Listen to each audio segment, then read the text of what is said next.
President, I recommend approval of the agenda dated March 12th, 2026. Motion. Have a motion and a second. Any discussion?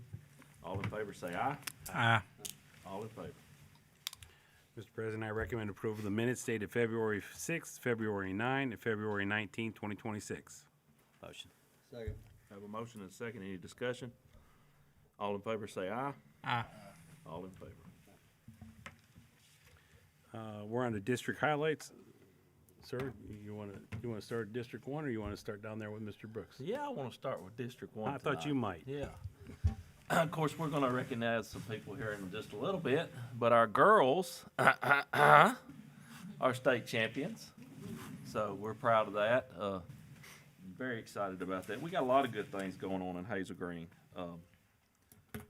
I think our wing stand's going to be open here really, really soon. So if you like wings, that's going to be a very good thing. They're really wanting to support our schools, and we just gave them a reason to help, and we have another reasons, right? So we're excited. District 2, we'll just go in order. How about that? That'll work. I want to say it's good to see everybody tonight. Thank you for being here. Just a few quick highlights for Buckhorn High School. I'll start with there, our learning community. And I'll just say, if you've never been to a learning community basketball game, that is something that will brighten anybody's day. So if you're having a bad day, find a school that's having a learning community game. And just to see those kids, their heart, but most of all, see those students in the stands cheering for them. And I mean, they're getting with it and stuff too. The dance offs at halftime and stuff too. So that's a special thing. But they competed in the state tournament. Mr. Shout was at last week, and I believe they won a silver medal there. So want to congratulate them. There'll be also a buck walk to honor them tomorrow, starting around 1:30, I believe that is. So if you're in the area and want to attend that, something to recognize them. So congratulations there. Moving on to Buckhorn Middle. They started a program. I seen a post, and I reached out to Mr. Kennedy, called Atlas, and it's Alliance to Lead and Serve, basically a mentorship. And as far as I'm aware right now, it's all older men mentoring the younger ones. I think this past week they worked on how to tie, how to the right way to shake a hand, look somebody in the eye too. So I think that's a wonderful program, and I know we've got several things like that across the district. So not to take, that's just something that I know is new to that.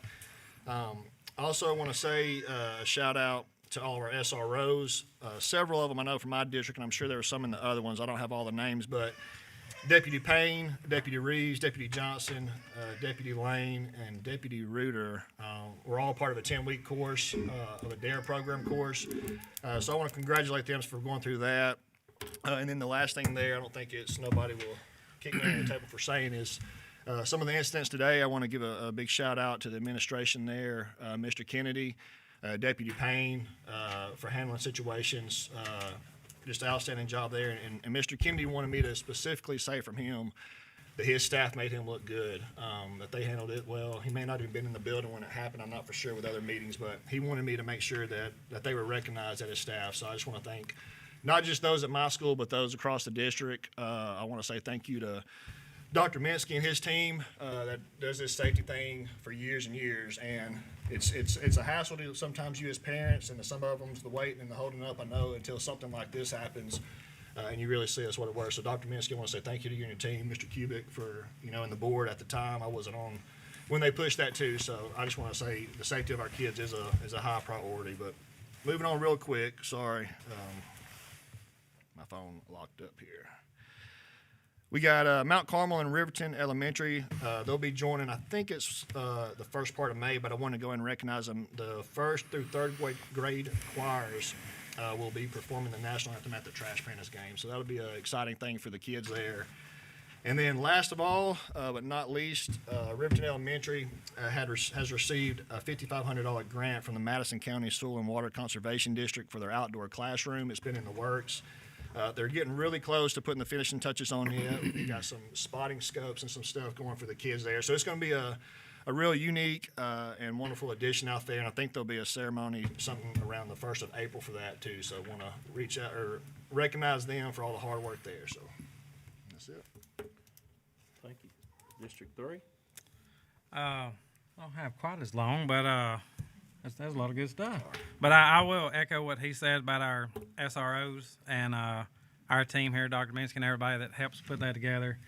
They are a very important and vital piece to our children's safety. They're not just cops in the school.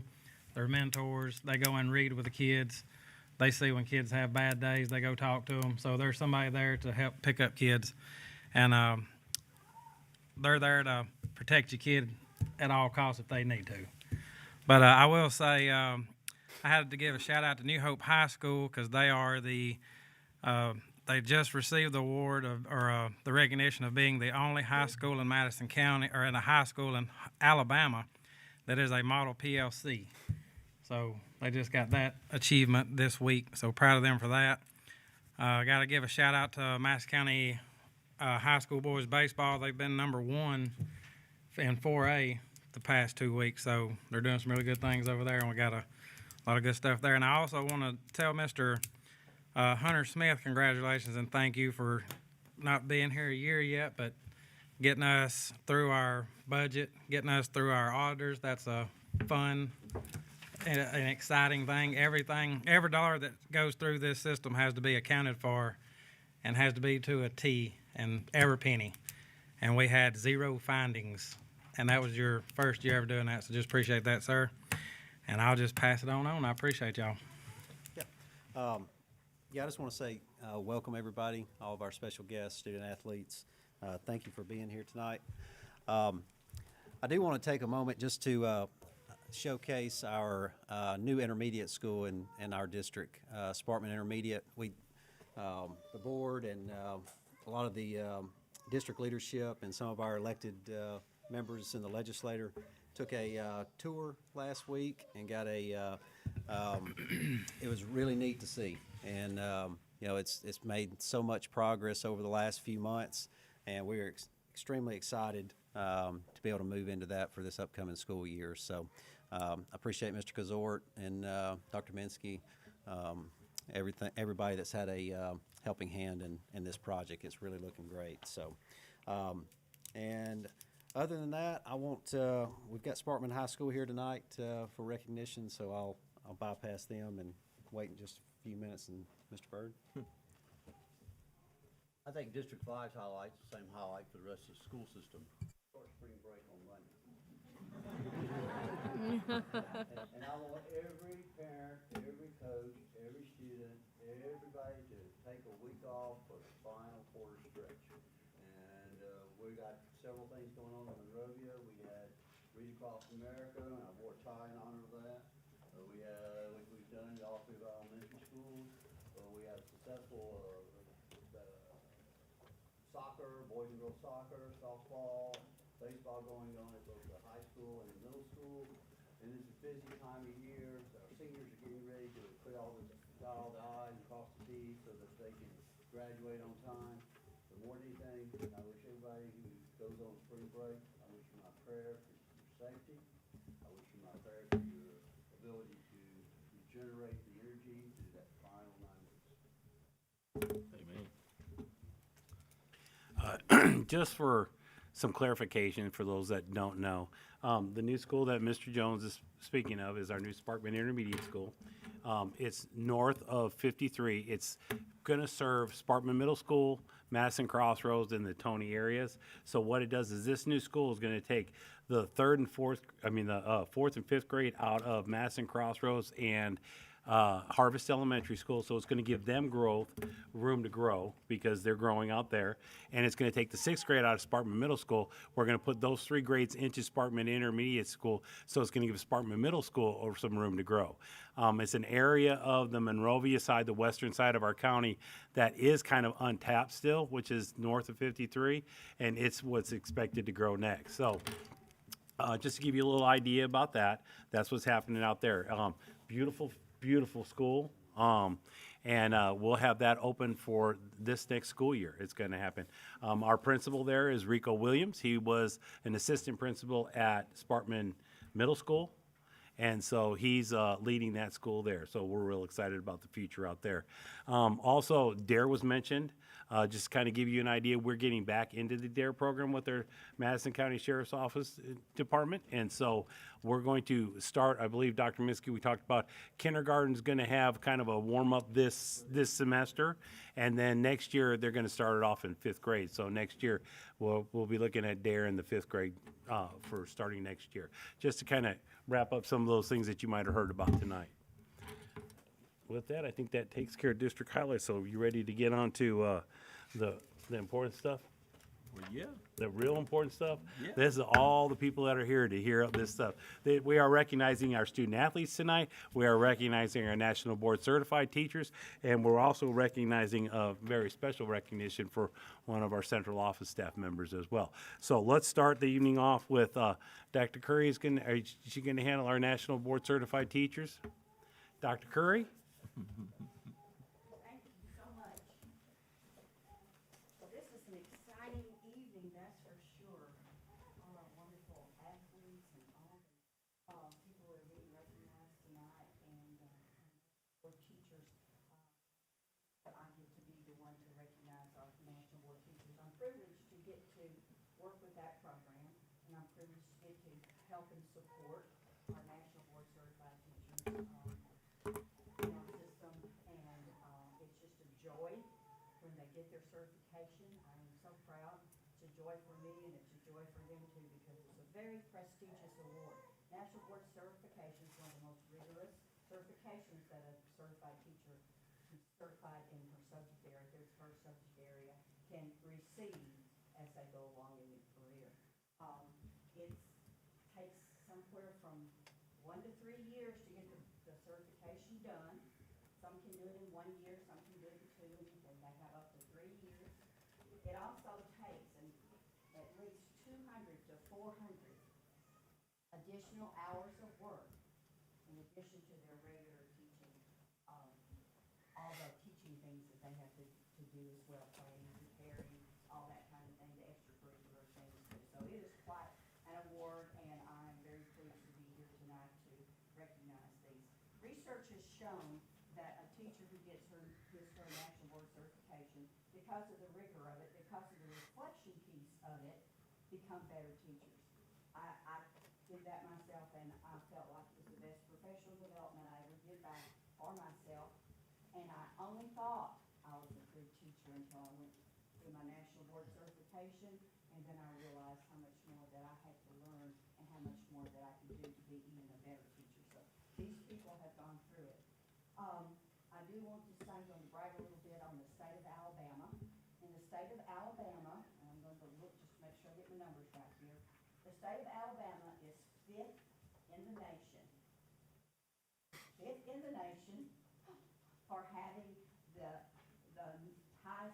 5th highest number in the nation of newly certified National Board teachers. And every year they're usually up there too. So we're really proud of that. They're also 7th in the nation, again, for having the most teachers that are still working in Alabama with their National Board Certification. So that's a real honor. But even closer to home, and what I'm even more proud of, is that Madison County does pretty well in this program also. Madison County is the 18th in the nation for having the highest number of new National Board Certified teachers. So all of you tonight, being here, being honored, you're not only honoring yourself, and honoring your work, we're honoring your work, but also you're honoring us by going through that rigorous certification and helping us to be the 18th in the nation. Madison County schools are 5th in the state of Alabama out of 139 districts for having the highest number of new National Board Certified teachers this year. We're always in the top 25, and so I'm really proud of that too. We also are 5th for having the most teachers that are working on their National Board Certification at this time, working on that process to get through. So I was hoping, in order to do this, to get your National Board Certification, there's a financial part of that, and it's about $1,900, which is almost $2,000. In our area, we have the Committee of 100, John Allen, the Committee of 100, Jeannie Greer with the School Schools Foundation, and many other partners who have raised in this area for Madison County Schools, Huntsville City Schools, and Madison City Schools to have funds to help teachers to do that funding part for the teachers so they can put all their efforts into the work of getting that certification. They have raised, they started this in about, well, they started talking about it in 2017, and this past year they have raised their $1 million that they use to support. So when we have National Board teachers ready to go through that process, then I make a request to John Allen and the Committee of 100, and then they bring the check. And it's always such a great thing to see that we are supported, that our teachers are supported. I'm sorry they couldn't be here. I did invite them this evening, but they couldn't be here. So that's another, it's such a great thing to see our community and to see our business partners and to see our educational systems all working together in this to help our teachers reach that certification. Research shows that a teacher that is National Board certified can improve its achievement 1 to 2 months. Now that doesn't sound like a lot to you unless you're a teacher. If you're a teacher, you know how much that means to improve a student's achievement and their ability to learn by 1 to 2 months every single year. So that's not only for our teachers, it's also for our students too. It's a blessing for them as well. We also, every 5 years, after you get your certification, it's not over. Every 5 years, they have to, these certified teachers have to go through a process called maintenance of certificate. It's not quite as rigorous as the original work that has to be done to get the certificate, but it is still a process that they have to go through. So we're also going to honor those that have gotten their maintenance of certificate. I'm going to call your name. We have some that won't be here tonight, but I'm going to call their name anyway. So when I call your names, you just come up here when you get your certificate, and you'll stay up here. Some pictures will be made. And then your torches are out. If you're new, your torches are out in the foyer, and you can go out there and maybe your family all can help with some pictures. Number 3 was supposed to be moved to the end. Jessica has to take, she needs to take pictures of all the athletes and all the others that are being recognized today too. So congratulations to you. I'm proud of you. You make us proud. And I know you're going to continue to do great things and even better things for your students. And that's what this is all about. So first of all is Mr. Dean Williams.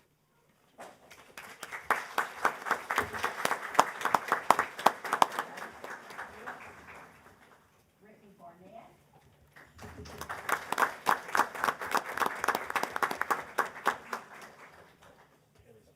Rachel Butler. Man, you started hurting just looking at it. Clark.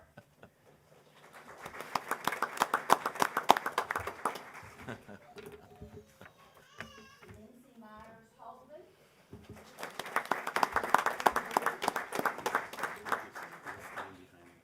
Yeah. Megan Mosley.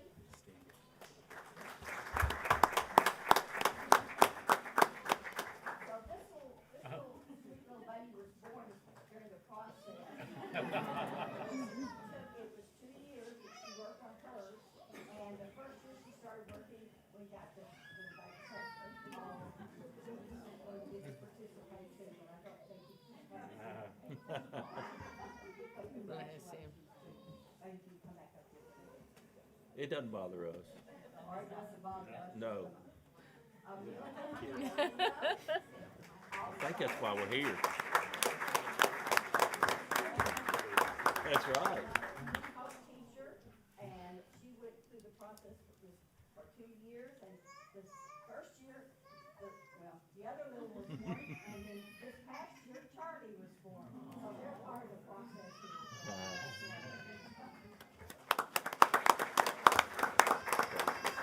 Linda Baker.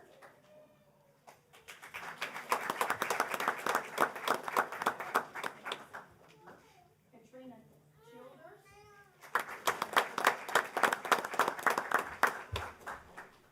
Olivia Moore. And I hope that you attend tonight. And then Ashley Camp and Alana Hubert and Savannah Parker. Mr. Hodge either had family things or school things or ball games or something like that tonight, they let me know that we're honoring them by saying they're making sure you say their name. You want your name? We'll do it, we'll do it, just make it certificate.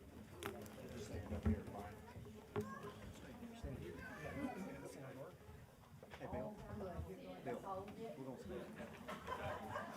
For a big part of it,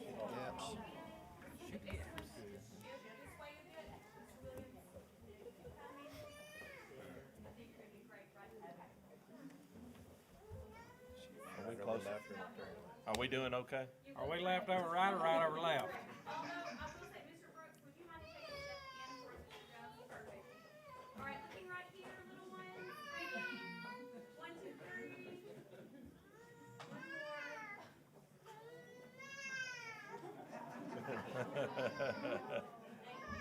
Thank you. Congratulations, y'all. Congratulations. Good y'all. job.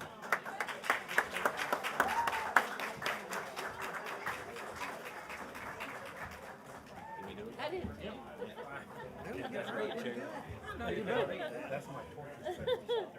I just finally Brian, I visited mine today. here, but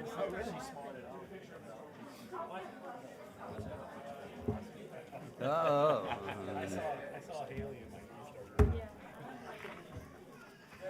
I'm starting to go up and down stairs. 5 years, they maintain their certificate, and that's very important too, because you maintain your certificate, you're keeping up with the latest, you're keeping up with your accomplishments, and again, reflecting to see how you can be an even better teacher than you were before. So we're really proud of these teachers who have gotten their maintenance and certificate now. Holly Franklin.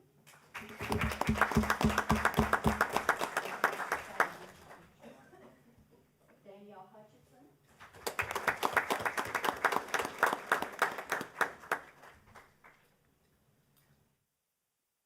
Sarah Adams.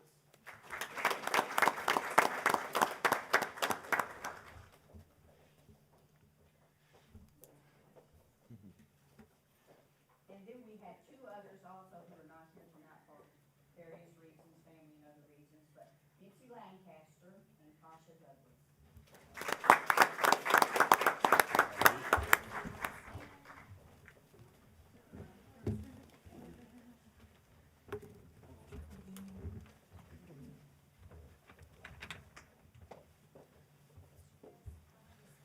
Should've known she's gonna boss me around. Right here. 1, 2, 3. Congratulations. Congratulations.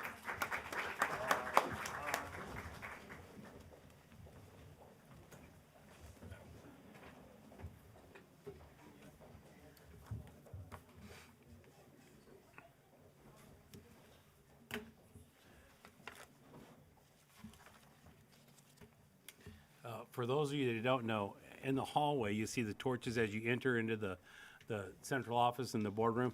All those torches are the names of our National Board Certified teachers out there. So when you see them, those are all the National Board Certified teachers in our system. So you can see those. Our next presentation is our Assistant Superintendent of Instruction is here this evening, Ms. Carrie Bass. Well, don't be hiding over there, Dr. Curry. We're gonna need to talk to you a little bit more here. So, Carrie, I'll turn it over to you. So I know now how to get a crowd at the board meeting is that we recognize somebody as wonderful as Dr. Curry, who has left a legacy of all the national board plaques that are out there. We can thank her for that. The leadership that she has given to our literacy program throughout the years, decades and decades of service to our system. There are so many of us that she means so much to. It's hard for words to express. I always say she's kind of my work mom. And now, you know, I get to work with her every day, which is really a blessing. But I'm going to turn it over to Susan Hancock, who is the person who nominated Dr. Curry for the award that she received. So.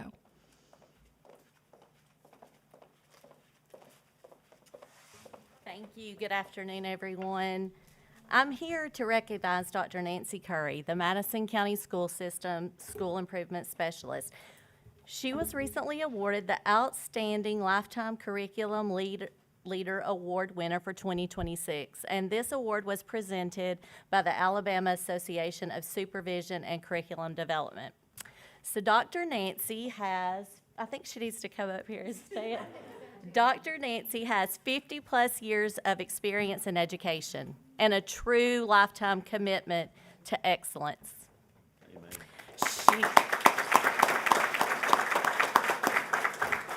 She holds a doctorate in educational leadership and administration from Tennessee State University, and she's been an instructor for the Madison County cohort for Sanford for educational leadership graduate programs. Also, in 2022, she was awarded the Vicki Sullivan Spirit of Learning Award for Madison County Schools. She's obviously also a National Board Certified teacher and mentor, and provides guidance for many teachers and admin in our school system who are pursuing that achievement. According to our superintendent, Mr. Ken Kubik, she continues to grow the number of National Board Certified teachers in the district to the point that we're recognized as a leading district in Alabama. She's also an exemplary model for all of our educators, whether they're in their early career or those with 20-plus years, like many of us in the room.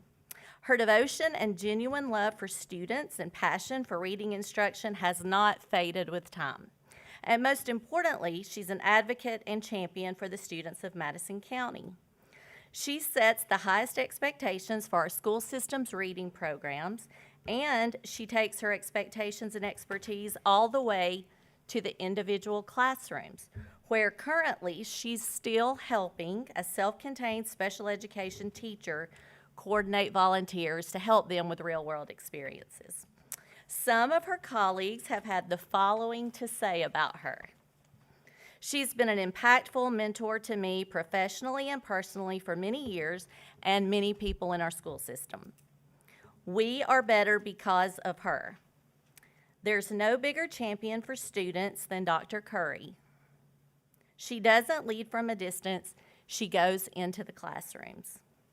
She has a kind and caring approach with a sense of urgency for helping students. She inspires me. And finally, Dr. Curry has increased the effectiveness and capacity of teachers, instructional coaches, assistant principals, and principals in our system. Please join me in congratulating Dr. Curry.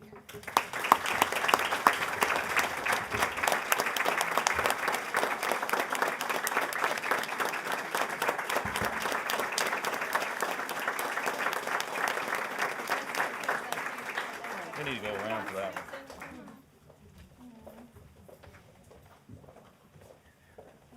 Go out of order and just say something special perfectly. So I'm very humbled and honored and so appreciative of this. I have over 55 years, but they're not years of work, they're years of love and passion. Because I do love this job and I could only stay as long as I have because I love kids.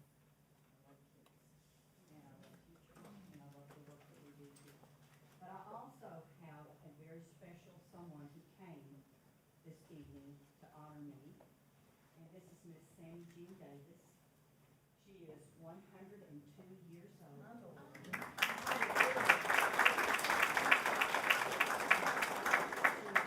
friend. She's my prayer warrior. She's my encourager. And she's just, if I think about the word perseverance, I think about this lady right here. She transcends all generations, her wisdom, her knowledge, and what she still is giving to everyone, especially to me. I appreciate that so much, and this is where the honor belongs.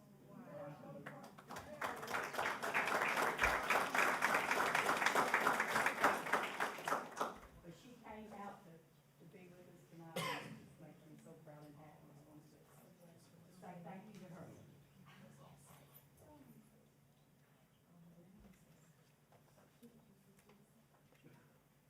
You can give her your own kiss now.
I've said it before, Madison County is better for her being here, and it shows. I mean, you see I guess we need to, next board meeting, we need to recognize you again because we had a lot of people come, so, thank you.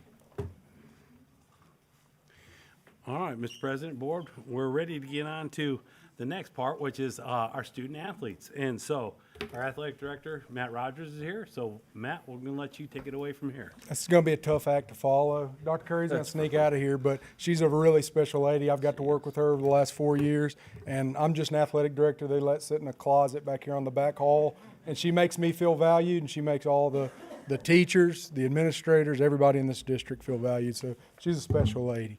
I tell her she's the GOAT, the greatest of all time, and I mean it. So we're going to start. We've got 3 championships tonight that we're going to look at. First, Hazel Green track. Then we've got Sparkman track.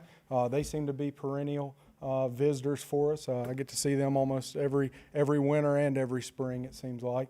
And then we've got our Buckhorn cheer. So we'll start with Hazel Green track. So tonight we're recognizing Mr. Miles Pope. It is a true honor to recognize a remarkable student athlete today. Someone whose dedication, talent, and perseverance exemplify the very best of Hazel Green High School. I'm talking about none other than Mr. Miles Pope, our 2026 6A indoor 60-meter hurdle state champion. Miles is no stranger to performing under pressure. Not only is he a drum major for the Hazel Green Marching Band, but also competes as one of the most technical events in track and field, the hurdles. The precision, focus, and timing required to excel in hurdles is extraordinary, and Miles has shown time and again that he thrives under those conditions. His journey to the state championship is nothing short of impressive. In each of his 4 years of high school, Miles has qualified for the HSA state meet. As a freshman, he made it in the triple jump. His sophomore year, he qualified in both the 60-meter hurdles and the triple jump, and in the outdoor state meet in multiple events. And this year as a senior, he not only qualified in the indoor state, but captured the individual championship in the 60-meter hurdles, running a personal best of 8.3 seconds, a time that ranks 7th in Alabama this season. In addition to his state championship, Miles has set school records that will stand as a legacy for years to come. His indoor 60-meter hurdle and outdoor 110-meter hurdle records showcase not only his speed and skill, but also his consistent dedication that he has put in the work into practice, in racing, and in every performance he makes. Miles' achievements remind us all of the value of hard work, persistence, and balancing multiple responsibilities, excelling in athletics, leading in band, and maintaining the discipline required to compete at the highest level. He is a model of athletic excellence, leadership, and inspiration for the entire Hazel Green track and field program. So, on behalf of the board and MCSS Athletics, let's congratulate Mr. Miles Pope, our 2026 6A indoor 60-meter hurdle state champion.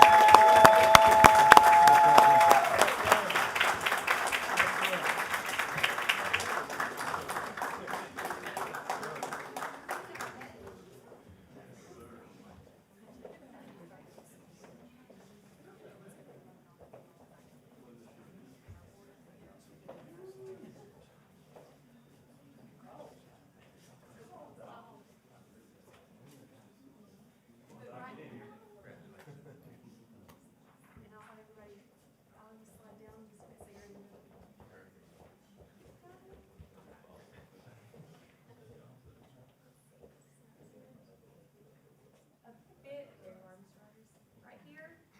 1, 2, 3.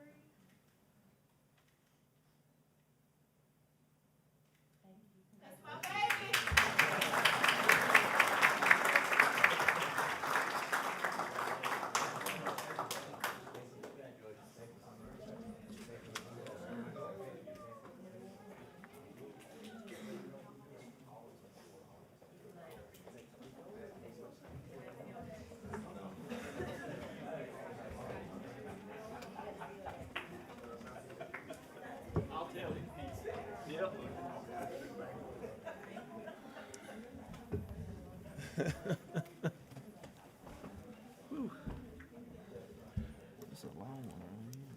All right, next we've got Sparkman Track and Miss Charity Collier. Tonight I'm proud to recognize one of our standout MCSS student athletes, Miss Charity Collier, whose performance continues to exemplify excellence, consistency, and growth on the championship stage. Charity is no stranger to high-level competition. As a freshman at Sparkman High School, she made an immediate impact, placing 3rd in discus and 5th in shot put at the state level. For most athletes, that would be a remarkable starting point. For Charity, it was only the beginning.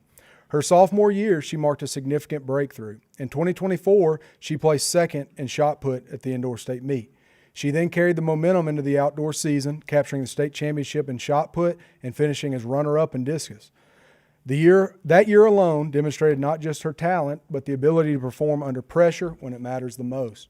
Her junior year in 2025 proved that her success was not a one-time achievement. She continued to compete at an elite level, placing third in shot put at the indoor state meet and then runner-up at the outdoor state meet.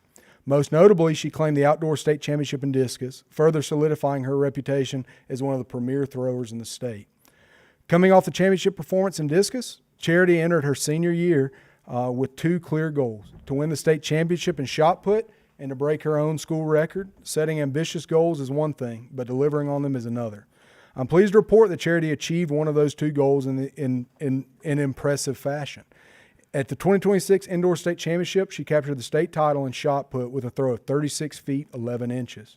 We just want to round that up to 37, I think.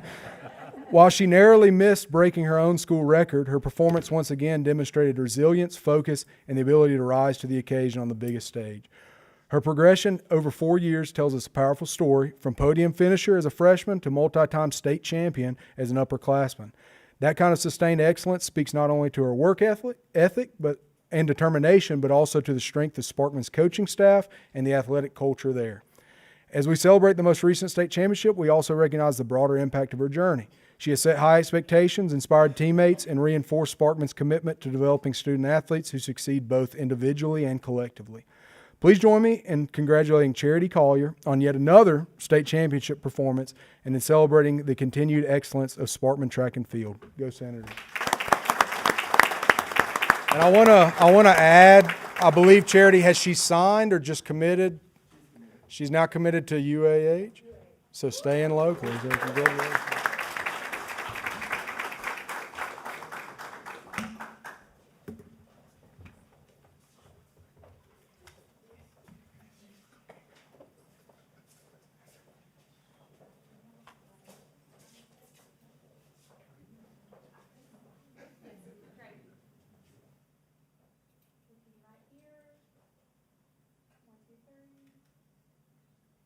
Mr. Brooks, will you take this step here?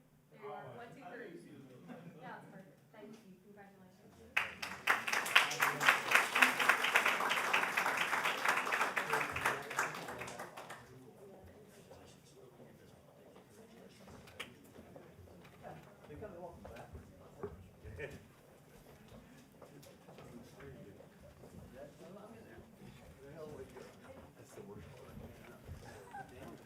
And they're in the middle of their outdoor season, so we hope to see them back here again in May for a couple more championships.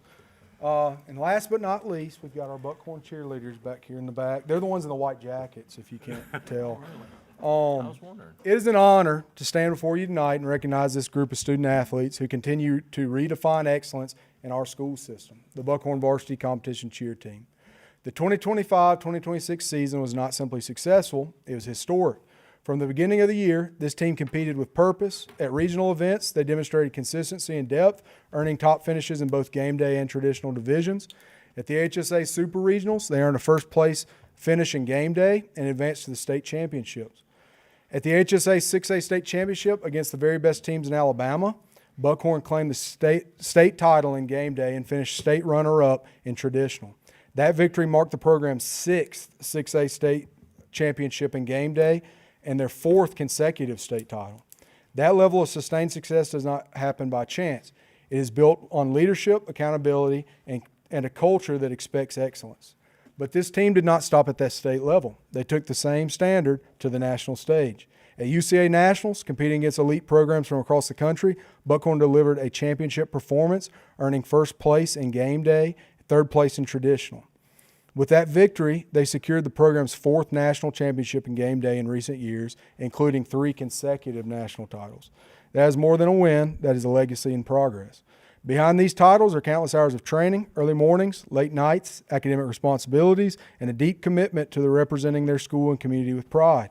These athletes balance rigorous coursework with elite level competition, and they represent Buckhorn and this school system with integrity wherever they go. But beyond the banners and the trophies that makes this program exceptional is its culture. A culture of discipline, a culture of teamwork, and a culture where young women are developed into not just champions, but into leaders. In 2025 and 2026, the varsity competition cheer team has set a standard that reflects positively on Buckhorn and our district. We're proud of their accomplishments, proud of their representation, and proud of their example they set. Congratulations once again, and go Bucks. And we've only got a select handful. I think it was going to be the 13 seniors. I think I counted more than 13. We had some juniors come. So our seniors that are represented here, we've got Daria Andrews, Daria Andrews, Emma Avila, Mary Christensen, Molly Christensen, Ashley Cole, Caitlin Hale, Wellesley Hall, Rebecca Hillman, Lauren Jackson, Kylie Peterson, Lily Pierce, Madison Wilburn, and KK Wilson, along with our juniors that have arrived. And then our coaches who have been together. How long have y'all been together now? For a long time. 6 years through lots of championships. We've got Miss Amanda Faith, Mindy Pierce, Andrea Utley, and Julie Bagdonis. So again, congratulations and go Bucks. Stand up.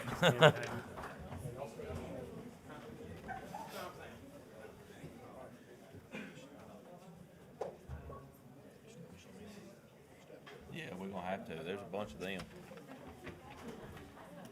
Wes, if you want, we can we do a stand. They won't hold me up, but he's up there. He was something nice. Do a flyer or whatever it is with Wes. Yeah, just get up, just stand up here and Let them flip off of it. They're used to doing that. Yeah. Couldn't get the board members. Around the front. We'd be, okay, help. Bill and I can get down, we just can't get back up. I ain't gonna say I can get back up. Where is it? We got Lavelle and. Yeah, we got them, they stuck in. Where is that? He's down there right there. Congratulations, ladies. I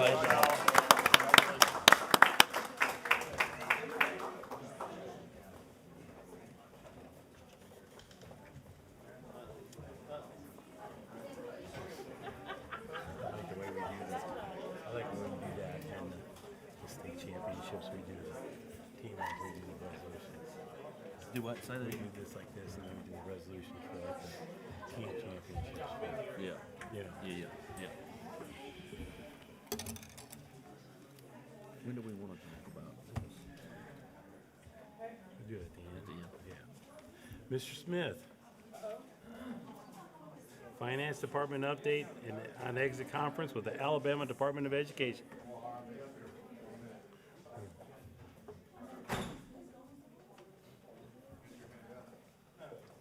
We getting a handout? Is that this? Oh, these are the. Oh, I didn't know. We're talking about two different handouts, I'm sorry. Which one do you got? I don't have one. I don't have one either. All right, so I provided the board the letters from Boardman Carr. This is a letter that they provide to our auditors every year, and he asked for me to share that with you.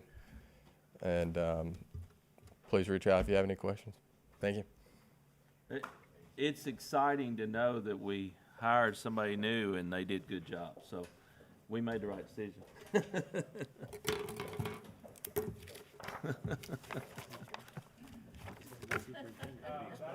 Oh.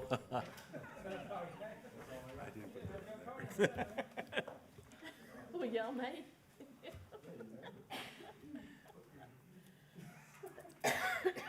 All right, Mr. President, we're on to informational items. Yep. Dr. Minsky, we got, Mr. Cusort. We have Monrovia Elementary HVAC update.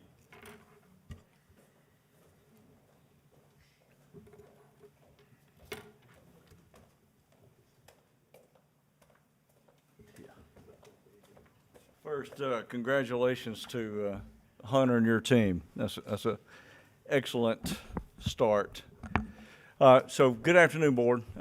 Been here. I wanted to update you as far as my agenda is update you on our Monrovia Elementary School HVAC. tell you a little of the history, why we're here, design efforts, phasing, just different things like that. I also have Todd Smith with Snyder, so he'll be here to answer any questions afterwards, and please ask. Also, I have Claire Meeks. Anything that Todd and I don't know, she does know. So, anyway, I think Mr. Bill Bird probably knows more about this. So, with Monrovia Elementary School, I guess it was mid-year last year, 2025, we lost, what we have there now are VRF units. So we have a tower, it's very similar to here. So the tower will feed 5 classrooms, 4 classrooms, 5 classrooms, sometimes 6, depending on the size. So one of them had failed. With that, started looking for the parts. And where we're finding problems are the control boards. They're 20-year-old units. No parts are available for the control boards, electronic boards, especially the master board. So with that, we rented units. We kept trying to figure out what's the best avenue here. In the fall, late fall, might have been November, we've lost a second unit there. With that, it pushed all efforts trying to figure out what we've got going on. I've got 8 rental units there to keep our staff and our students comfortable. We're going to do that no matter what. But with that, we started looking at electronic companies. Can somebody refurbish the control boards that we have now that have gone back? And they refurbish those, remanufacture them? Is there another alternative for us? And there's not. So with that, we start looking at updating the school. Do we do it a piece at a time, or do we do it, what I would say, do it the correct way? And I'd say the correct way. Right now, I think we've got 8 classrooms down with portable units in it. Hallways that don't have air conditioning, we have units sitting in the hallways as well. So with that, I had reached out to a mechanical engineer. Y'all have seen my emails on that. And I also reached out to Snyder. They both gave us estimates. Y'all have seen the estimates as well. The mechanical engineer was on site, and then Schneider sent a team up. When was that? January? In January, they sent a team up and went completely through the school with a survey, above ceiling, behind the walls, wherever it takes, asking us, what are our design criteria and what are we wanting when we get there? So with that, they have been working on engineering, codes, fresh air, you name it. They've been working on all of it. We looked at multiple different designs. I'll let Todd talk about that a little bit if you like, and to tell you where we are. So I sent an email to everybody today, has a contract on it. The first 3 pages are the legal. That is an amendment to one of the original agreements with Snyder. 51 pages of that is construction. We're going to take this tower out. We're going to do a soft demo. We're going to do this and that. So 51 pages of that 54 is construction jargon. And then the last page is a 179D tax credit that we have the potential to earn from our LED upgrade that we performed late last year. So the history is what's brought us here to today, of trying to get it done in a timely fashion. Typically, we might take this and try to plan it further out, but when we had the second unit go down with no other alternative for parts, that just sped up the process. We looked at converting this whole system. This takes care of everything with the exception of the gymnasium. Those units are in good shape. We just replaced one not long ago. So we looked at water source units, which we're putting in the new schools. They're very effective, very energy effective, save money, very costly to try to get it in. We looked at that. We looked at what I call a BART, B-A-R-T. It's a unit that was set in the classrooms, exhaust outside, bring in the air from outside. Nice, but you have to almost remodel every classroom to make that work. That doesn't either. So then we've ended up with mini split or VRF with DOAS, and the DOAS is the direct outside air so that we can get fresh air into the school system. or into the school, which is by code as well. With the DOAS unit, it's just like one of these is sitting behind this building here. It can heat or cool that fresh air as it brings it in. So we looked at many, many different ways and trying to find the most cost-effective way to do it, along with long-term, can we get parts, can we get service, and energy. So we tried to look at it in every way just to give you that information. What you see here, I'm looking at a one-to-one. And what do I mean by the one-to-one? When I started this conversation, I said that we had a tower, and if the tower goes down, we lose 5 classrooms. Let's just say it's 4 classrooms, 30 kids per classroom, 120 kids are affected. That's a high priority call. If we do a one-to-one like I'm looking at doing here, it will, if a unit fails, we lose a classroom. So we'll affect 30 children. And that's the reason I'm looking at doing it this way. I don't think it's that much more expensive to do it that way, but we have a one-to-one.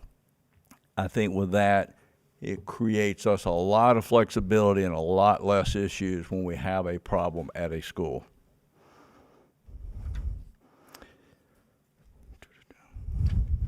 I think that's the kind of the end of what I was trying to give you a little history of why we're here, what we're looking at, what I think is the best alternative. Later, if you decide to look at this and approve this, as I had suggested, like I say, everything but the gymnasium, and we'll do it phases. Phase 1 is my priority. It's every classroom in the summer. When the students and the staff come back, they will have air conditioning in there.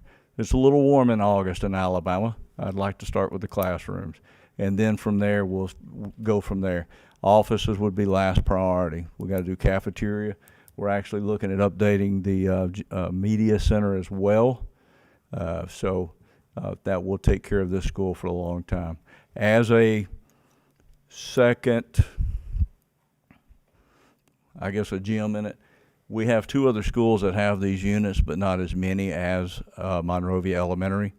So with this, I'm requesting and requiring a soft demo so that everything is taken out. We can put in our storage and we create our own parts. So with our master boards, our ceiling cassettes, whatever that can be reused out of that, we'll have in our inventory and stocked.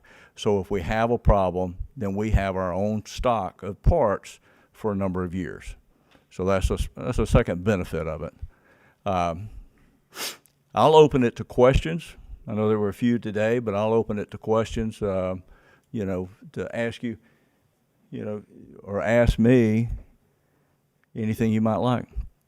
And if, Todd, you want to come up? Todd's more of the specialist. And also, I'd like for Todd to tell you their process of how we've gotten to here instead of just listening to me if you've got a moment for that. Do you mind, Todd? I can do that. All right. This is Todd Smith. So, what's our timeline to hit the beginning of school to have this done? Like, when do we need to get started? Yeah. You gonna talk about that, Todd? Sure, I can. And I'll hit that. I've got a few things that I wanna cover here because Joe did a really good job, but But I left something out. First of all, thank you. I've spent 2/3 of my career with y'all, so this is my 21st year at Schneider, so I've spent 14 of them with y'all, and we couldn't be more thankful for your relationship. And I just checked today on the latest performance of how Schneider is doing, and you know, I see Mr. Vest there. You were part of the original contract, and to date, we've saved $24.5 million for Madison County Schools.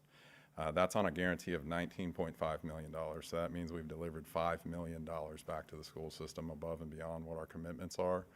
A couple of other things. Joe mentioned the 179D program. If you remember on our previous last phase, we delivered a $442,000 179D rebate to you.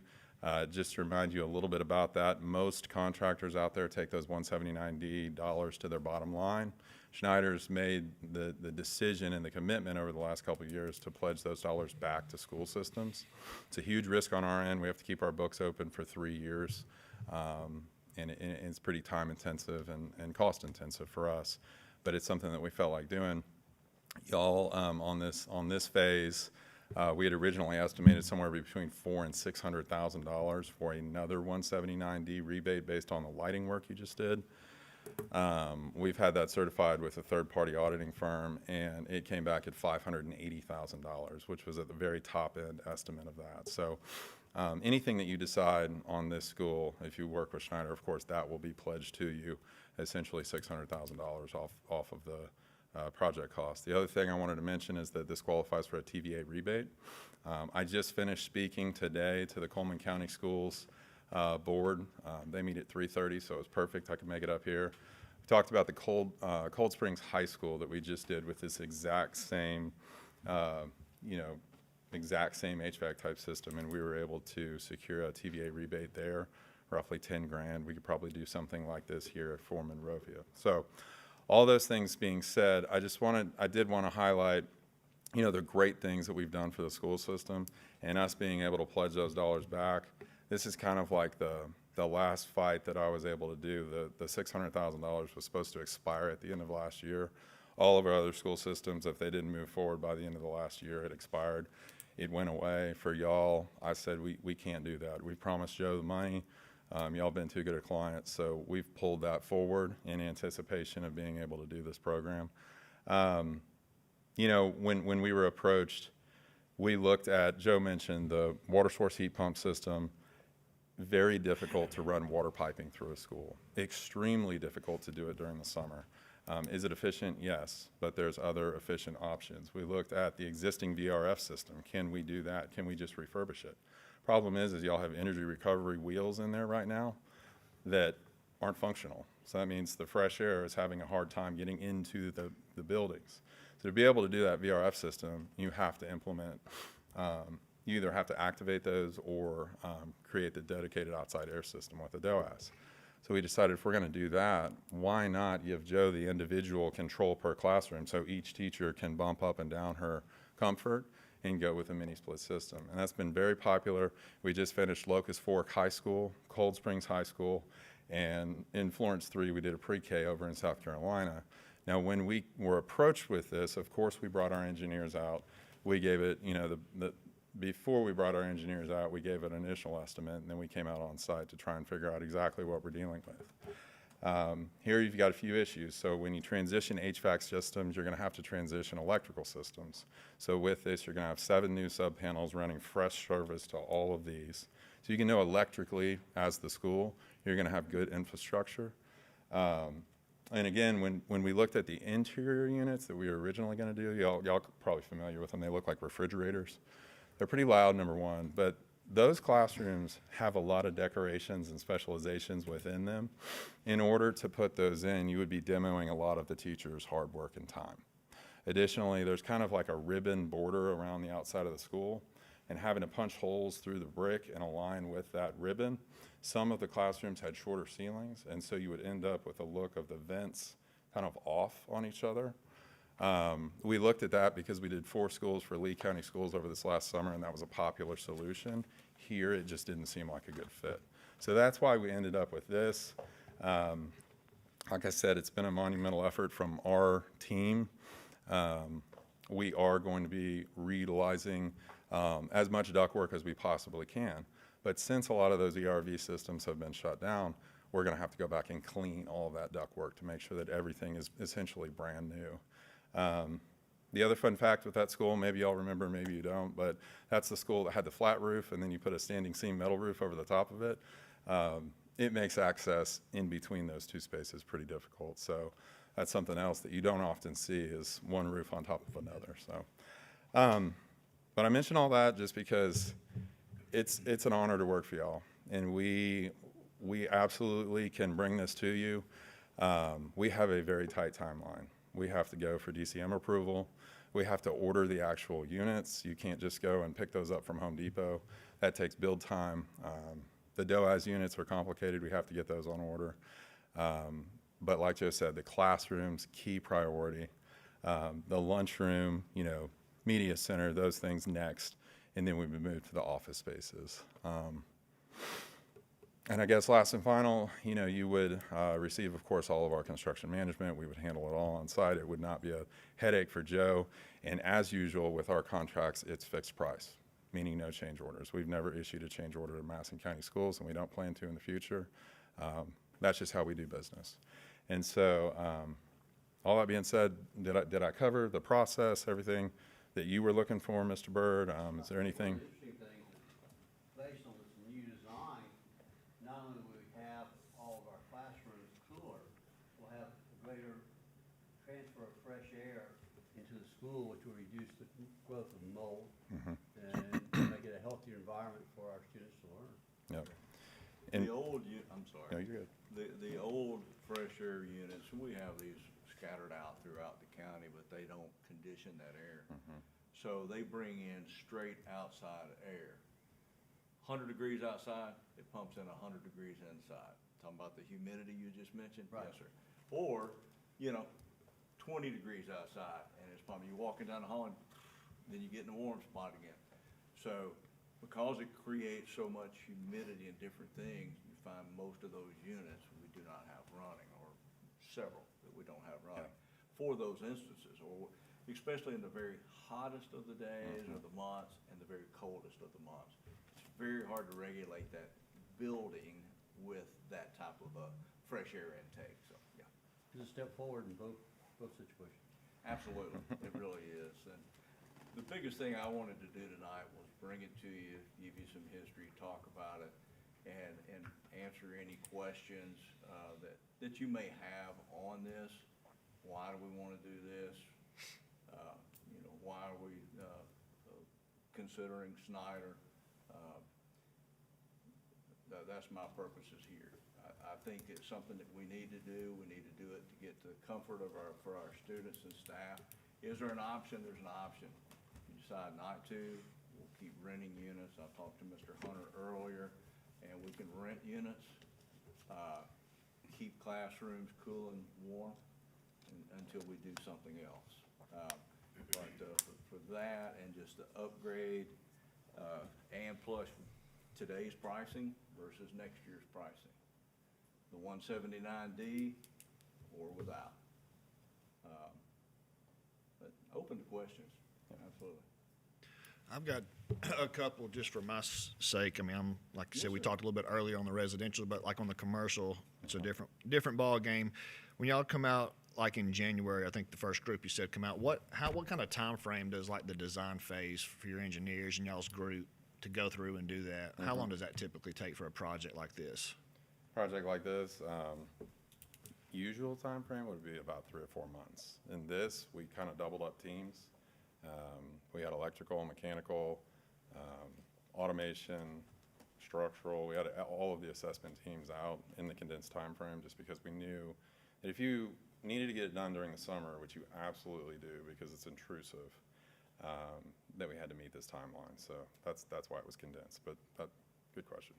We also had, not to interrupt, years of drawing and also years of history of walking this school, in addition to already having some controls on Monrovia.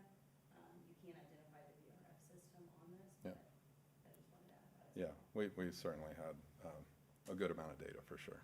Gotcha. Okay. And then the second question I have, and it was good to hear, like you said, y'all was doing several other school systems and stuff too. Do y'all, again, being new, not working with you guys, a lot of the projects has already been on before I come on board, but do y'all have a dedicated HVAC division, or do y'all sub this out to different commercial companies based off of locations, where it's at in the state? Yeah. That kind of process? So just a little bit on that. So we've worked with half the school systems in the state. So we do construction all over the state, which gives us a pretty good portfolio of contractors that we work with. And for this specific situation, not only is it about quality, but it's about speed. And so we had to go through, our Rolodex of people and say, hey, not only are you qualified to handle this, but do you have the capacity? Because we're sitting here in March right now, and a lot of people already have their summer work booked up. And so I guess to get to that, yes, we have a huge network of contractors. We do not self-perform HVAC. We self-perform all controls, all engineering and construction management, but we work with local HVAC companies. Thank you. I have two.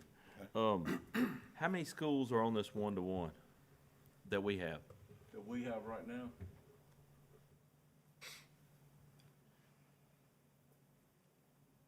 Any of them that are water sourced would be one-to-one. So if the unit, when I'm talking about water, Riverton Intermediate School. So if we lose a unit in there, we only lose a classroom. Now, if we lose a cooling tower, we could lose the whole school. So, that's kind of an hard question to answer. But I'd say if we just lose a unit, we're only gonna lose one room. Yeah, but how many schools are currently on this one-to-one? Like that we this? have? Yeah, Zero? zero. Okay. Yes, sir. What's it cost to rent these units that we're paying for now, each, or however? We're running, you seen the last invoice? So is our plan moving forward to probably go to this one-to-one? Or are we still gonna look at each? I have some insight on that. So y'all had a large commitment to the VRF systems throughout the district, which Joe was talking about. You have a condenser that serves 4 to 6 classrooms. That was a very popular way of retrofit construction over the last 10 years. A lot of school systems had committed to that. There's been some code changes with the recent refrigerant that has been required. With that, the refrigerant has some capabilities of being flammable. And so a lot of people are very unsure, how do you do that in a building? What sort of ventilation is that going to require if there's a leak? What sort of fire suppression are you going to do? So what we're seeing is a shift away from the VRFs and a move to the DOAS mini splits.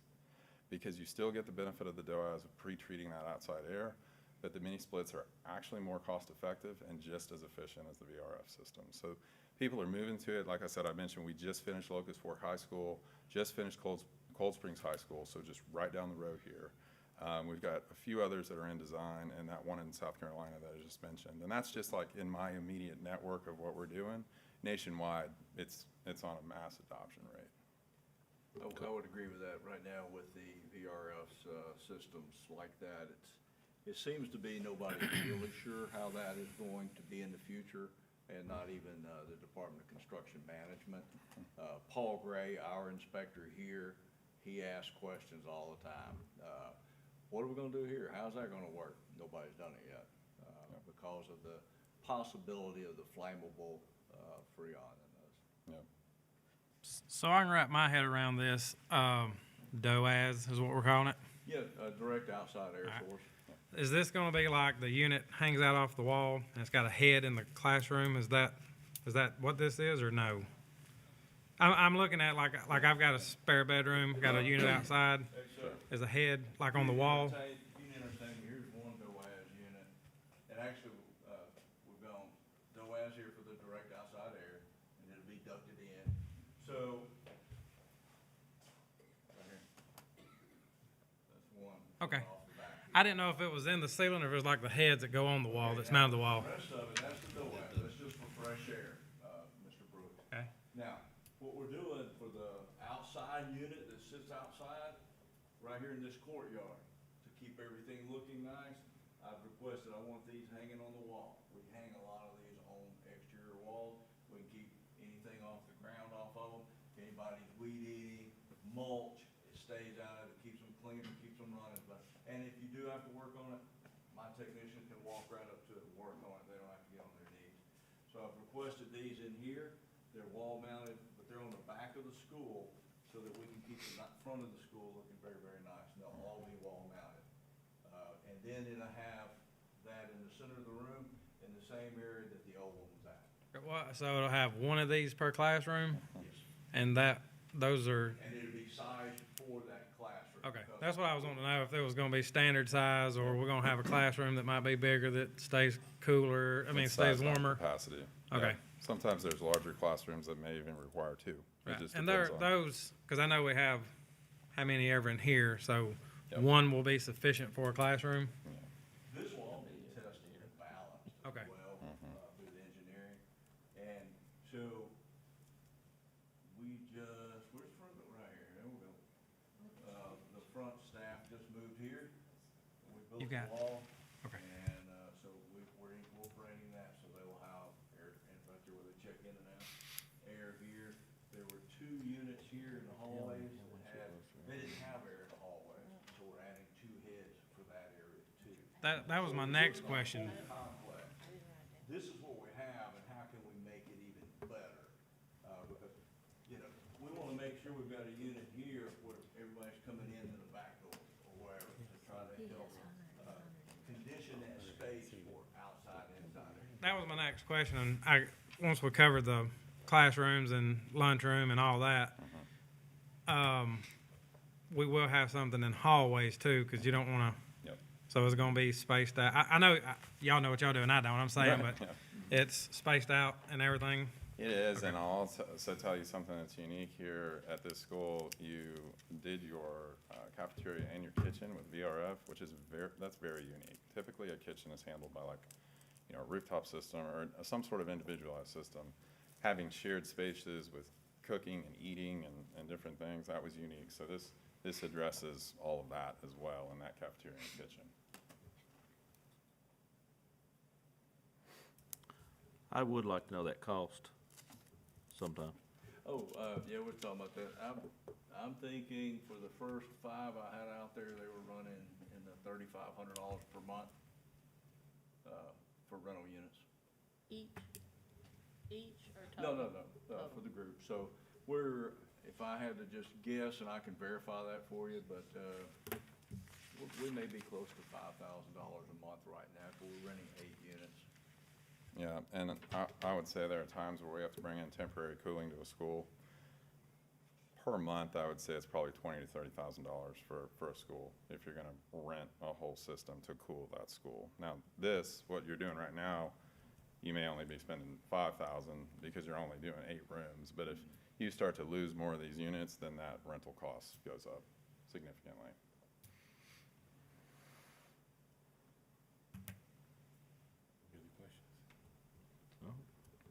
Scared to ask anything else. Gentlemen, anything else? Todd? Thank you. Thank you. I appreciate it. Thank y'all, and I do appreciate your interest to make sure, we get what we want, so thank you.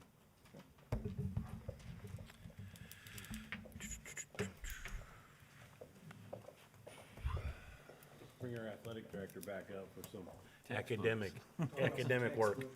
I'd still like to know how he got. You gotta lift them. He drew the short straw, I believe.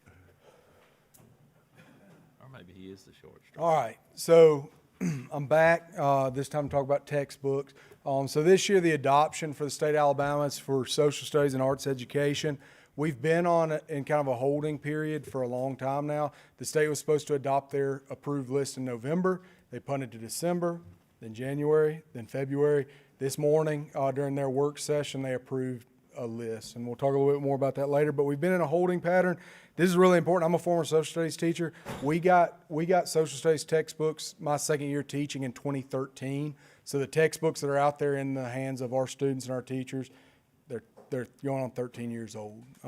They're very, very outdated. We do not have any digital resources, which y'all know that's a big part of education today, having that digital access to materials and that type of thing. We're in desperate need of social studies materials, so I was glad that they got something worked out down with the state today. But again, we'll get into that a little bit more. Can I click it? It's not letting me. It is.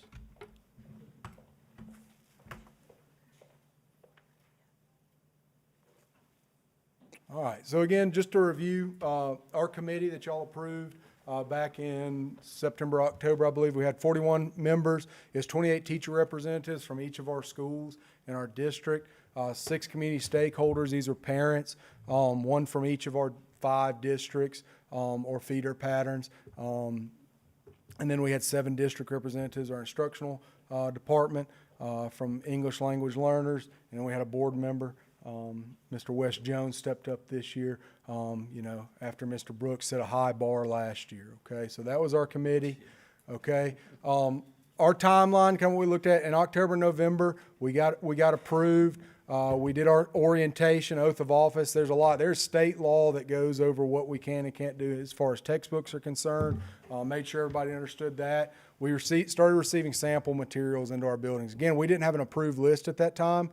So we literally, anything that was submitted to the state for review, we received samples on those materials so our teachers could start looking at them, reviewing them. December through February, we had 3 committee meetings. We went to what they call the textbook caravan on December 2nd and 3rd. The second was elementary. The third was secondary. Literally at these caravans, you just move through different meetings and rooms with each publisher, and they kind of try to sell you your product, tell you exactly, you know, how those things go, what we can expect from their product if we were to adopt them and that type of thing. And we're supposed to have an approved list in December. Again, they punted. I had to change my entire presentation this morning because this morning we didn't have a list, and then they approved it at the work session today. Again, on March 12th, the Alabama State Board met, and they approved a list of materials in their work session.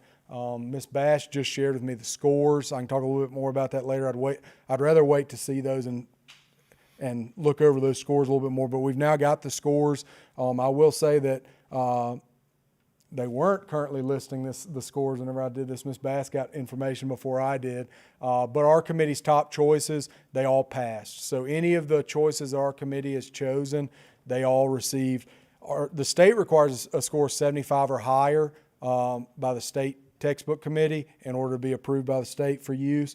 All of ours are, I think the lowest score I saw, just glancing over it in the last 10 minutes, was an 84, and everybody else scored that or higher, okay? Again, I was going to say I anticipate to see the scores later this week. Ms. Bash just shared them with me while we were sitting here. So, again, you know, all of ours passed. There was only one material that was rejected by the state. None of our teachers showed any interest in it, so I'm not concerned about that at all. So kind of our plan moving forward. Tonight I want to give you our top 3.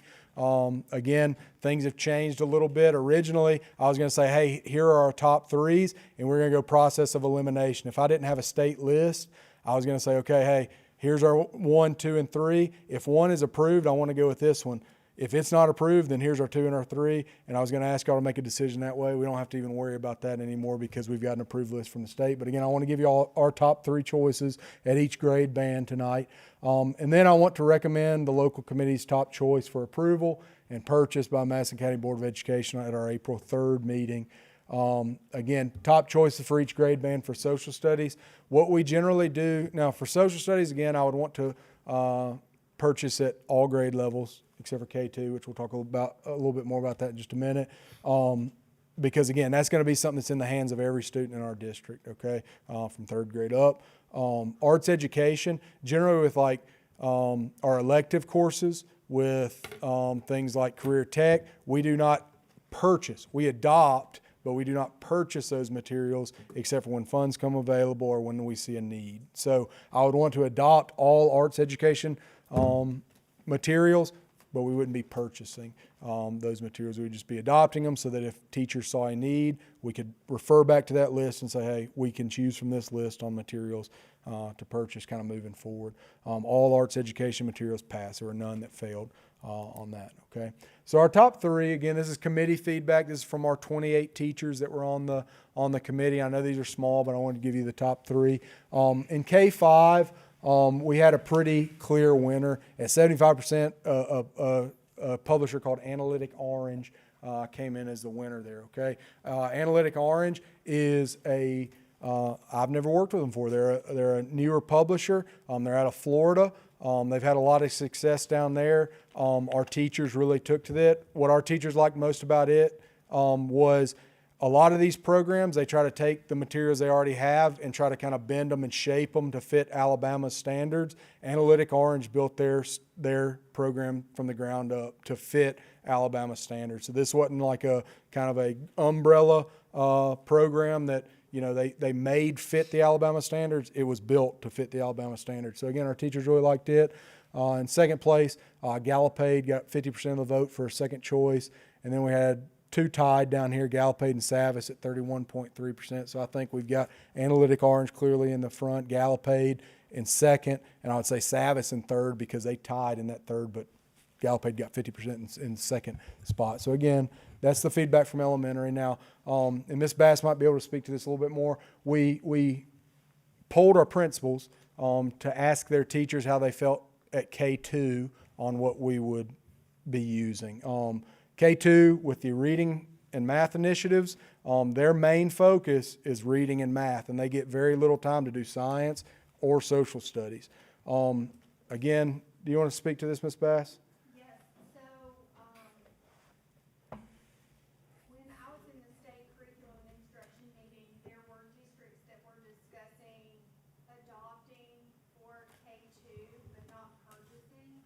And I really didn't even know that was an option. So, I did a little bit of looking into it. I talked to, Dr. Shields, who is the state assistant superintendent of instruction there, and basically, our CKLA is very in-depth with knowledge, and the knowledge units are very in-depth with social studies and science. And so the state actually had put together resources, and it's in Schoology, which is in Power School, which the state provides to us. Tons of resources for K through 3 to supplement the reading programs with reading materials that are aligned with the standards. And so I shared that information with the principals and just said, you know, where do you think your teachers are at? I want to hear from your teachers specifically. And what they say is they don't have the time to dedicate to entire learning a whole new textbook series and implementing fully a whole new textbook series. And they really liked the supplemental materials that the state has provided. And they're very well aligned with the standards. There's some great resources. There are picture books and things that align with the standards. There are activities that align with the standards. And the teachers felt much more like that was something that they could implement better than a whole textbook and expecting, you know, because when the textbook company builds out these programs, they're looking for 1-hour lessons a day. And with the requirements of the Literacy Act, the Numeracy Act, the tiered intervention, their day to give that whole hour devoted to just social studies is very, it's just not possible. We run the scenarios to make it happen, and something would have to get cut. So the feedback was 100% unanimous that all of the schools asked that we adopt but do not purchase those materials and instead reallocate those to provide them with some resources that are on the state list of supplemental materials that can be used inside the literacy block. And so additionally, that money Matt and I have talked about can be repurposed, you know, to CKLA is the workbooks are paper. The readers are paper that we're supposed to hold on to for 10 years. Now, you imagine giving a second grader a paperback book and saying, take care of this for 10 years, young man. So we already need some renewal of some of those materials, as well as, we want to provide some level readers and some other materials that the state department has aligned with the standards. And I feel confident that that will give them the resources that they need to teach this social studies. So unless something were to change, you know, when we get back together in April, I would recommend that we adopt Analytic Orange K through 5, but only purchase grades 3 through 5. It scored well. It did. So there are very few that scored much higher than an 88 or an 89. I'm looking at the list right now. It was one of the top scores for that grade span. So. Do you have the numbers from last year? I don't have my notes right in front of me. Do you have the numbers from that slide from last year, sir? I do not. You don't? Me neither. You didn't hold on to those? I didn't. I got them in my truck somewhere. I'll look at them on the way home.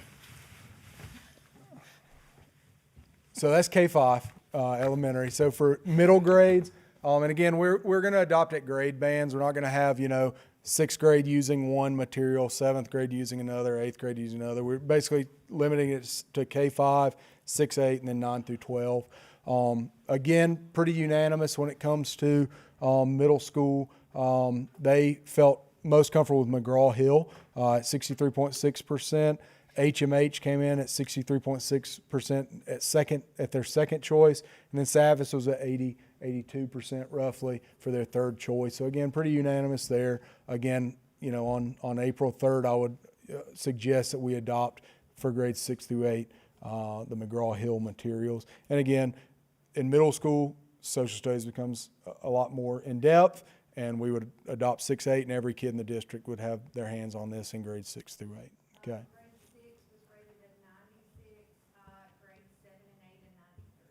So excellent scores from them.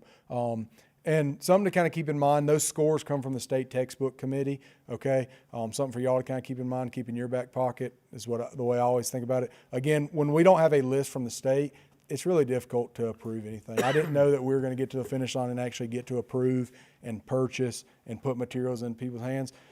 You know, I want y'all to kind of keep in mind that these materials, they're submitted to the state for review.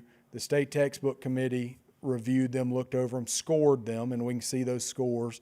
Then the Alabama State Board of Education approved their use. Now, the Alabama State Department of Education approves their use. So y'all are really like the fifth kind of, our local committee looked over. Y'all are like kind of the sixth tier in looking over these materials. So whenever we say that something scored a 97%, I mean, that's, you know, that went through a lot of tiers to get approval and to get that score. So again, high 90s for McGraw-Hill. You know, sounds like an excellent resource. All right. And then high school, I mean, we had almost a perfect split between three publishers. They were most interested in HMH, Savas, and McGraw-Hill. Slight lead with HMH at 42.9%, Savas at 57.1%, and then McGraw-Hill in third at 57.1% for the third choice. What was the score on HMH, if you've got it pulled up, Ms. Bass?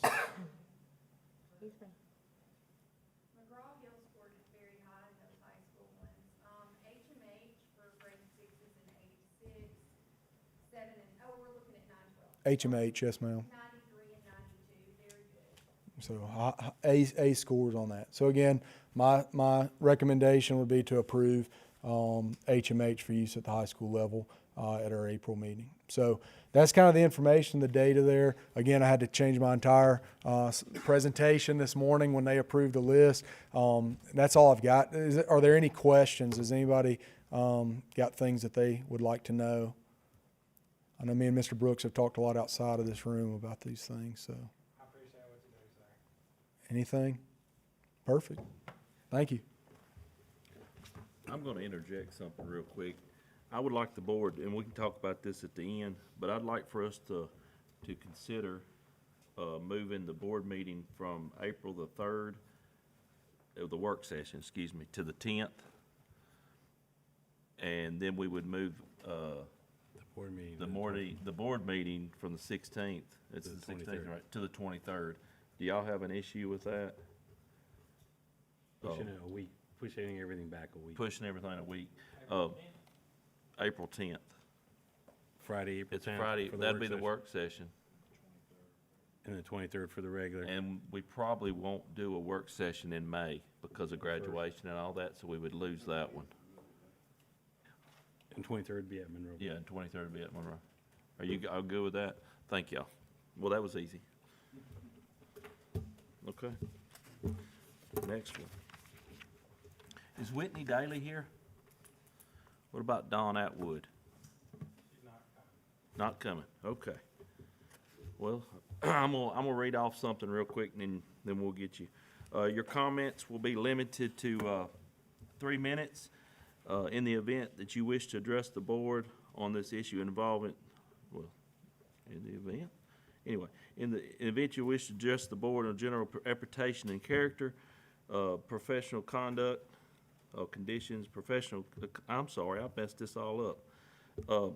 Mental health, or some instances with job performance of individual or confident student information, the board will hear the comments in executive session. If you're unsure whether the comments will make it an executive session topic, you can see our board attorney. Are we good with that?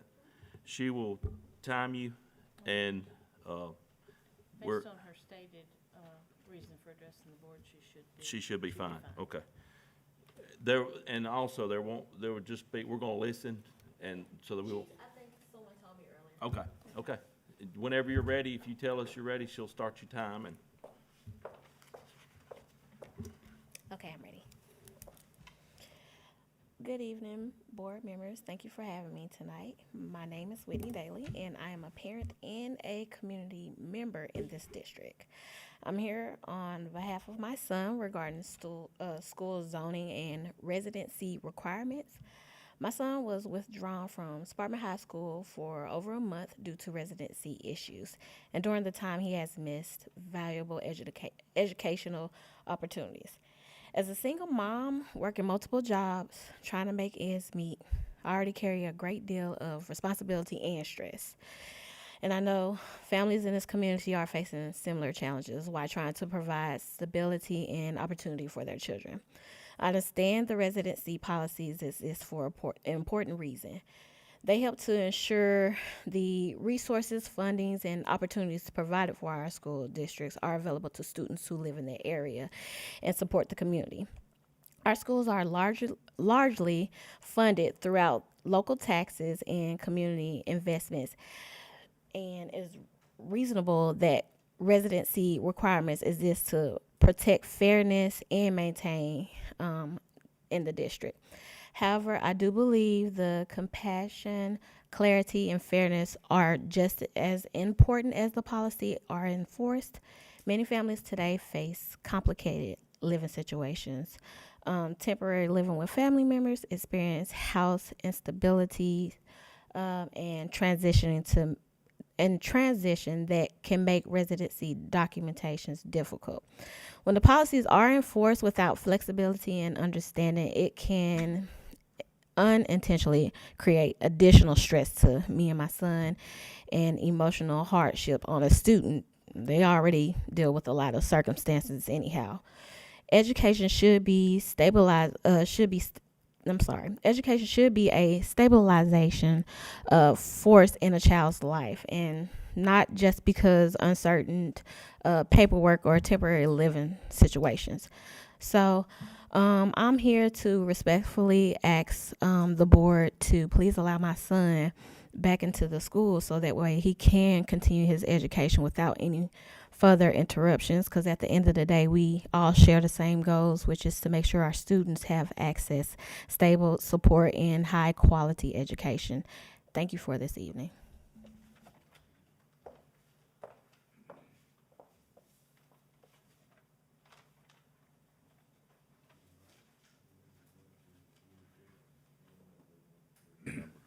Okay. So, board, we're gonna move number 3 to the 8th spot. We're gonna move it all the way to the bottom. Item number 3. You got that? Okay. You ready, Mr. President? You ready? All right. I recommend approval of the replacement HVAC unit at Monrovia Elementary School as submitted pending board attorney review and release. Motion. Second. I have a motion and a second, any discussion? I will say Cindy will read over that and we'll get it back as quickly as possible. I'll stay on making sure we're moving forward. I'm concerned about it, yes. And we will stay on that, so, all right. Any other discussion? All in favor say aye. Aye. All in favor. I recommend the approval of the amendment to the academic guide to include cybersecurity as submitted. Motion. Second. I have a motion and a second. Any discussion? All in favor say aye. Aye. All in favor. I recommend approval of the January 2026 financial statements and payments of bills as submitted. Motion. Second. I have a motion and a second. Any discussion? All in favor say aye. Aye. All in favor. I recommend approval of the bids as submitted. Motion. Second. I have a motion and a second. Any discussion? All in favor say aye. Aye. All in favor. I recommend approval of the contracts for services as submitted. Motion. Second. I have a motion and a second. Any discussion? All in favor say aye. Aye. All in favor. I recommend approval of the personnel items in the addendum as submitted. Motion. Second. I have a motion and a second. Any discussion? All in favor say aye. Aye. All in favor.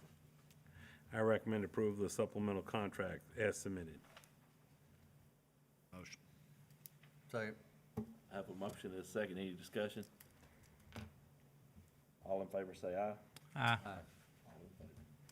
Before I make the next recommendation, do we need to, So, do you want to make the recommendation and then we have the I want hearing? the recommend, yeah, I want the You want the recommendation to go in First. first to executive Okay. session. And we'll go ahead and vote on it then, yeah, go ahead. So make the recommendation now, and then- okay, Executive session. for executive session. Could I have a 5-minute recess Sure. Prior to. prior to? Okay. You need a motion to go into executive session? I need a motion to go into I got a motion to go into executive session. We have a motion and a second. Any discussion? All in favor say aye. Aye. Aye. And at this time, we're gonna go into executive session. We're gonna hear, we're gonna hear from an individual, and then we will come back out to vote on, one more thing, and then we're gonna go back into executive session. So if you'll give us just a minute, we'll get started. Well, staff doesn't need to be here then. Yeah, the staff. yeah. Staff, Y'all- Unless y'all wanna come back and hear us vote.